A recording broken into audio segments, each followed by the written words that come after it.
They're writing songs of love, but not for me.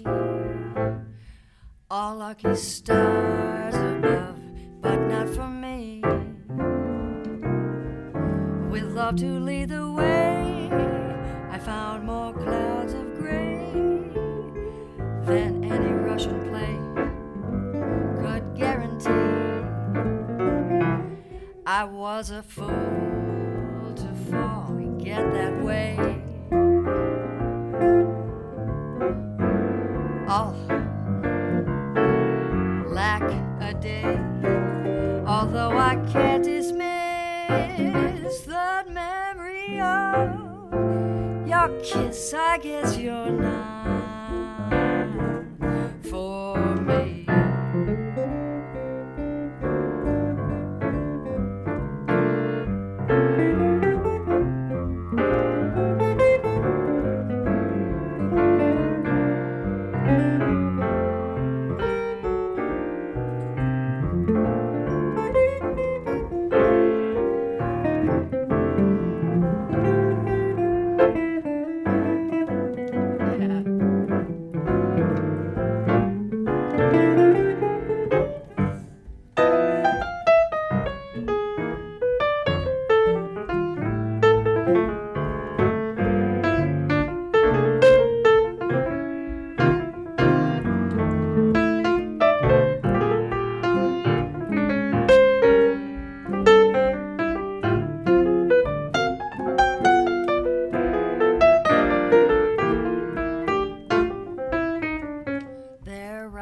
Songs of love, but not for me.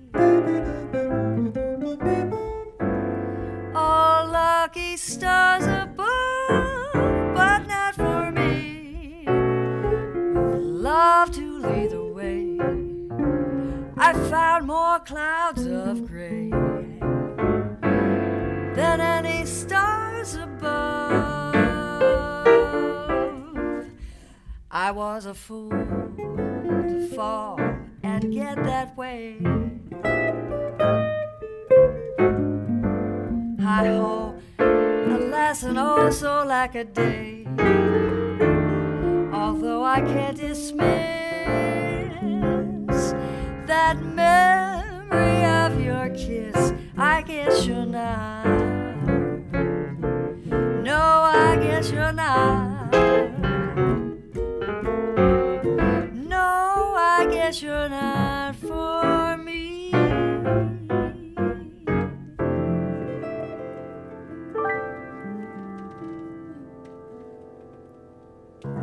Thank you, Dena. Oh, you're welcome. Great pleasure. Great pleasure for me. Dena DeRose, great singer, a great pianist, and after 2 days together, a great person too.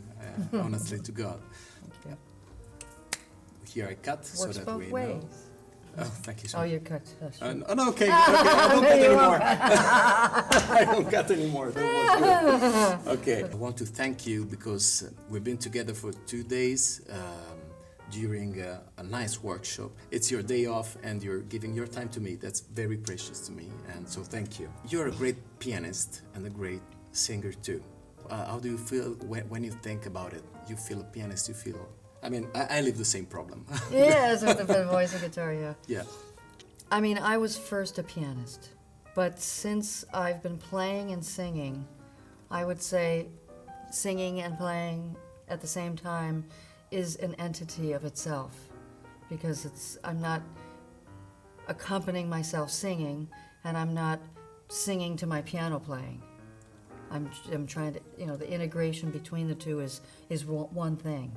Two ways of expression of the same thing. It's not just one thing really, but it shifts between, sometimes when I'm not playing here, then 100% is on the voice. But then when this comes in, it's not 50-50, it's like 60-40 and then 75-25, yeah, sometimes it depends on the tune. Depends on the song. Yeah.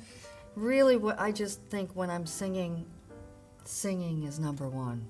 But if someone were to ask me, am I a pianist first or more, or am I a vocalist more? I just sort of see when I'm doing both of them, it's one thing and it's shifting between the whole time. Yeah. And It's different than when I just sing. Like last night with Renato Kiko, I only sang, and that's a whole other thing. I've made about 4 records with Scott Hamilton, a great tenor player, and I'm only playing on those. Yeah, I know. So those, it's like those records. different hats, you know, Yeah. to put on. I always say that I try to do both of them together, and then I do them worse. Oh, no. Because together I got just one brain. So you had problems to your hand, is it right? I read it on internet. Then you Yeah. stopped playing. That's why you discovered you were a singer. Is it right or not? Yeah, pretty much. I mean, I was singing from the time I was about 13 in a wedding band, just musicians from school, and we were just jamming one time in the basement, and 2 of the boys in the band at the time, their father had the most popular wedding band in our region, so they were booked up for 2 years in advance. Great. So they heard us jamming and said, "Do you guys want to work?" They put together a nice little package and showed the people if they asked them, and they were already booked. Well, what about this band? Here, 13, 14, 15-year-old It's cool. great players, you know, and so we did. We put together polkas and 70s tunes like "Don't It Make My Brown Eyes Blue" and all these beautiful songs, So you you know. played pop, Played all music, pop, everything. polkas, waltzes, foxtrots, jazz swing, different things. And that was really some of my first experience with playing with musicians in a band. They eventually asked me, can I sing a few songs? Don't it make my brown eyes blue? That, I don't know if you know that song, but it's from the 70s. Or Hot Stuff from Donna Summer, Yeah. you know. They said, well, Dena, you sing. And I'm like, oh, God, I don't really sing, you know. And really, I have cassette tapes, and it's awful. I'm not even in tune, you know, really. After that band, I didn't sing much because I really wanted to just play. And then the hand problems started with pain in my right hand. And about a year of no playing, I started to sing jazz tunes. Forrest Gump says life is a box of chocolate. You never Yes, know what you're you never gonna know. get. And now you're a singer, and what a singer. I mean, was that a period difficult for you? I mean, stop playing? It was difficult. I thought my life was over. I had taken a couple of private lessons with the jazz pianist who also taught jazz piano in the area. But I didn't really, I took a few lessons. I couldn't get it. It was too much math for me. It was really major 7, 9, what? Oh, Too God, many I hate numbers, math. I too hate many math. numbers. You know, so I just sort of, you know, learned it on my own, more or less. How did you get out from that period of difficulties? Because One night talked. I went to this bar and they were playing. And they said, Dena, come up here and sing a tune. And I'm like, I don't sing jazz, right? I don't know any words. He says, I have a vocal reel book. I went up and I had the book here and the mic here, and I sang Our Love Is Here to Stay. Because I had learned it on piano, so I knew the melody. So I'm reading the words, and there's the audience, and I sang, It's Very Clear, and I sang. And then finished the tune, and they all clapped. Hometown encouragement, you know. I was sort of known as the keyboard girl. They knew that I had some problems, and so I think everybody was very encouraging. I was about 20. So 21. I mean, young but not 21-ish, but a young 21. okay. I mean, this is the 80s. I mean, my 21 is probably about a 14 or 15-year-old now. That's Yes, how mature I mean, they are. I teach right? to people, Yeah. to students that Me too. are 12, 13, and they say things that I don't want to be their father. Right, I Yeah, know, but I they're don't want much to be. more mature than when we were. You push about the value of each person, you know, with your students. I'm very motivational in my lessons, so I can perfectly understand you, because you never have to give up. You have to dig deep and never give up. And it's what you did during the problem, maybe. Yeah, you know, I after I sang the second song that night, I sat at the bar and I looked in the mirror and I thought, maybe I should sing. Here I was depressed, thinking my life was over, you know, and then looking in the mirror and looking at myself thinking, I'm going to go and get voice lessons. And I knew exactly who, because I had a practice studio, and in that practice studio area were a few teachers, and one was a voice teacher, and you always heard her, woo, you know, all these big, you know, opera singers in there. But mainly she taught technique, and she didn't teach style. This is before I moved to New York City. Because then you moved to New York City and then you spent some years After there, the right? hand got better, I was 25 when I moved to New York. And that 4-year period of having problems, deciding to have operations, playing Oh, again. you got surgery too. I had 2 surgeries. Okay, and you solved the problem, as I can see, fortunately. Yeah, now I have to play to keep it moving. Okay, so So it's great. you're forced to play. In a way, I have to practice, I have to keep playing. Otherwise, it does get stiff. New York was your real school, no jazz New school. York streets. Streets, doing yeah, not a gigs, school, but meeting gigs. people and playing with other people. Playing with other people, the people that were playing the style that I liked, which is jazz standards, and they were, it was tough love. It wasn't nice, oh, learn that tune for next week. Now sometimes people are too nice. It was tough love. It was like, I remember showing up to New York with my real book, going to gigs with my real book. I didn't know. It's almost like against the law. And now you have the real book on the phone.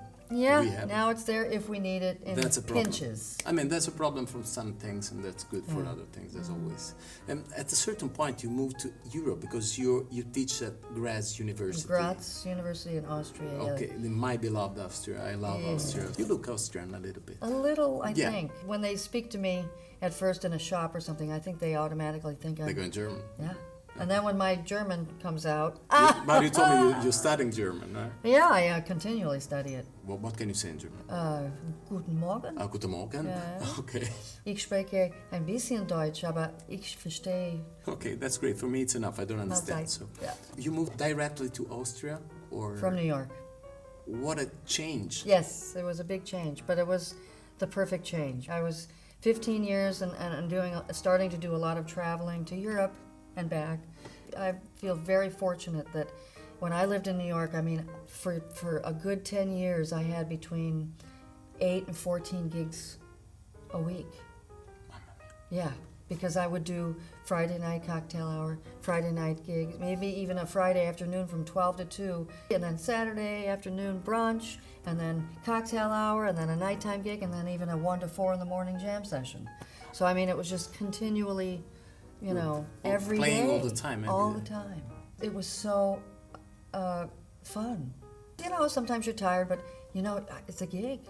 We don't have to forget that we are lucky. We do this wonderful thing. Yeah. So I never forget. And through all those gigs is how I really built a repertoire, learned to internalize the music more. So listening more and not reading charts and putting the real book down the gutter and just really listening and learning 1, 4, 3, 6, 2, and just harmony by having to do it on the gig. Because you have to, yeah. Not knowing a tune. They'll call a tune, and the bass player knows it, the tenor player knows it, the trumpet player knows it, the drummer even knows it. And if I didn't know it, that would That's a make me not feel really awful. I mean, I sort of knew it, but I wasn't sure on a few things. So the first chorus, I would just lay out, and the bass player would go through it, and then I'd hear the changes. And the second chorus, like, bang, I come in, and then I could do it. And that's how all of them did it. Even Monk. He maybe didn't remember the tune, or he was just off in space somewhere. And then he comes in the second chorus. Is there a difference between playing jazz in Europe and playing jazz in the US? Oh, I don't know. I mean, these days there's jazz everywhere now, and it's more generational. In the last generation or two, there's a lack of knowing the repertoire, the lack of really building a few hundred tunes that you really know, Because within that 1 to 200 range of tunes, or even 50 to 100, you start to see similarities and you can learn tunes quicker. That's sort of missing nowadays because maybe Europe does it more. They have projects and all is all arranged, and there's not a lot of room for improv.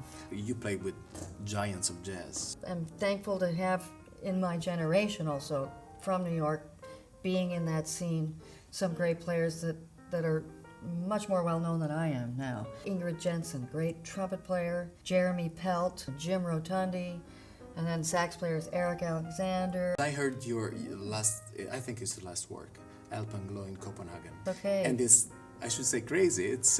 Free improvisation. So you like it too? Yes, I love it. What do you think about free jazz? It's different than free improvisation. So free jazz, a lot of times, there is sometimes free improvisation in free jazz. Free improvised music on Alpenglow features Annette Giesriegel on vocals, which she uses electronics. And then this bassist, Mads Vinding. He's known as a jazz bassist. He played with Chet Baker, everybody. Of course, I've been working with her a little bit from time to time, but this is really the first time doing a recording. I really love exploring free improvised music, meaning there's no key. We don't talk about anything beforehand at all. Just play. Yeah. We just create communication. The result was great. So go and check it out. Alpenglow. In Copenhagen. Check it out. Just one more question. If you should go on the moon, just one musician to bring with you. Oh my goodness gracious. Probably the drummer that I work with, Matt Wilson, is probably one of the most creative people I know. Besides being a very creative musician, he plays many different styles of jazz. He even plays with Carla Bley, Mary Crispell, and Charlie Hayden. Matt and I have actually been playing together since I think about 1998. Do go off and back to the States? 2 times a year, yeah. 2, 3, depending on if there's work. Thank you so much. Thank you for being part of the Compact Show. I think You're welcome. Italian people will be very happy because you are a little bit Italian, right? Your father's father from Abruzzo, you told me, Abruzzo, right? in Vacari. Just one more favor. We asked the guests to play our jingle, our opening theme, that is Just Another Compact Show. Yes, Just a little I bit. know that. Just another compact show. That's great. Dena DeRose, grazie a tutti, grazie a Dina, ma soprattutto a voi che avete seguito questo Compact Show. Se vi è piaciuto condividetelo, potete mettere un mi piace, potete mandarci dei messaggi, dirci se vi è piaciuto o se non vi è piaciuto, perché no. Se vi piacciono i Compact Show potete guardarli sul nostro sito www.compactshow.it, sulla nostra pagina Facebook, sul nostro canale Instagram e sul nostro canale YouTube. Potete trovare Dena DeRose su internet, denaderose.com. So easy, so you can miss it. Facebook too. Facebook too, okay. Dina, we can close with another song. Yeah, the blues. Why not?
Thank you so much. Fun how 3 courses of a blues can wake you up. Yeah.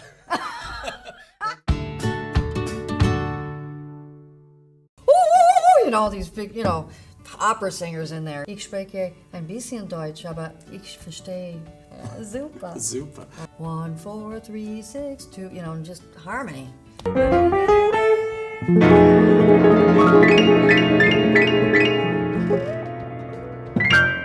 Three courses of a blues can wake you up.